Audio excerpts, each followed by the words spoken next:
Hi student, I am Pranali teacher and yesterday we have to study about the Science 1 4th chapter Effect of Electric Current.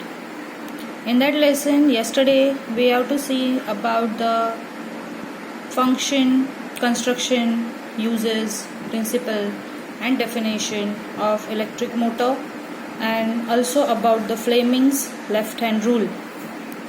Today we are going to study about the working of electric motor. See, this is the figure of electric motor and yesterday we have to learn about the principle of electric motor. So what is the principle? The principle of electric motor depends on Fleming's left hand rule. What is Fleming's left hand rule? What is the conclusion of that rule? That force acting on a current carrying conductor in presence of magnetic field.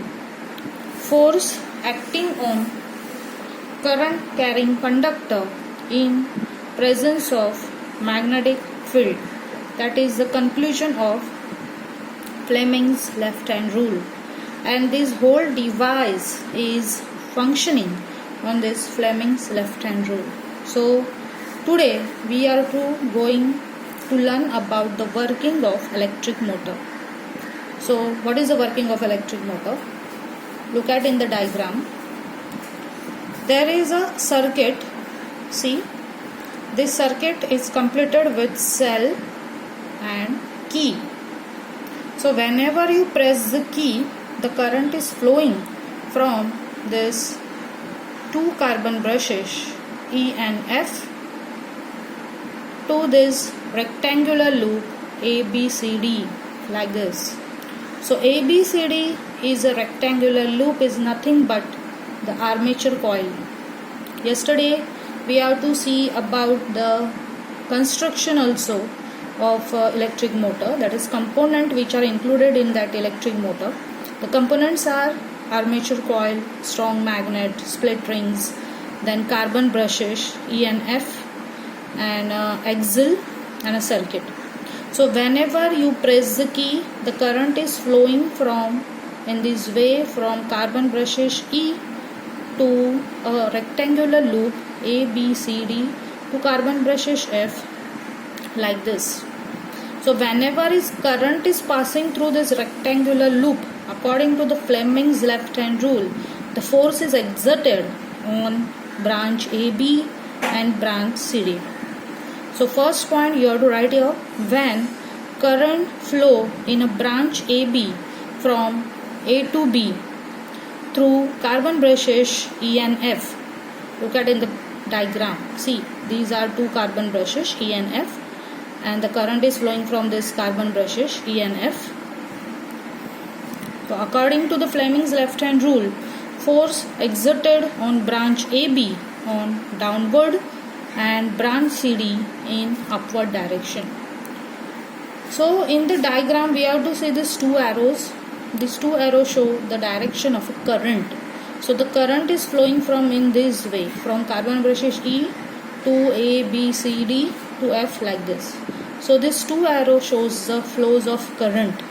But whenever the current is flow from like this, then the force is exerted on branch AB in downward side and on branch CD in upward side, upward direction.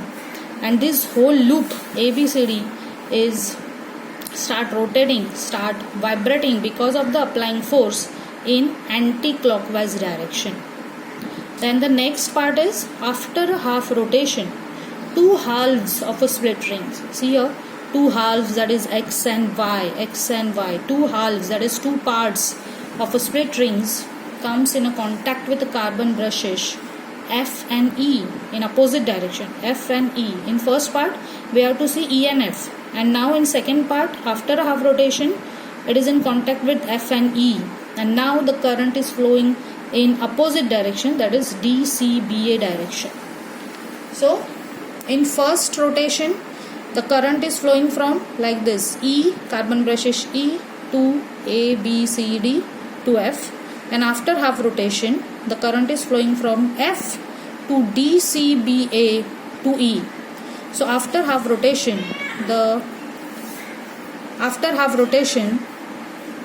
the current is get reversed. Thus current in a loop reverse after each half rotation, and this way electric energy is converted into mechanical energy. So this is a device electric motor which convert the electrical energy to mechanical energy in this way. Last time we have to see the definition of this electric motor, that is a device which convert the electrical energy into mechanical energy is an electric motor, and in this way this is the whole working of this electric motor, and in this way it convert the electrical energy into mechanical energy. So this is the working of electric motor. Thank you.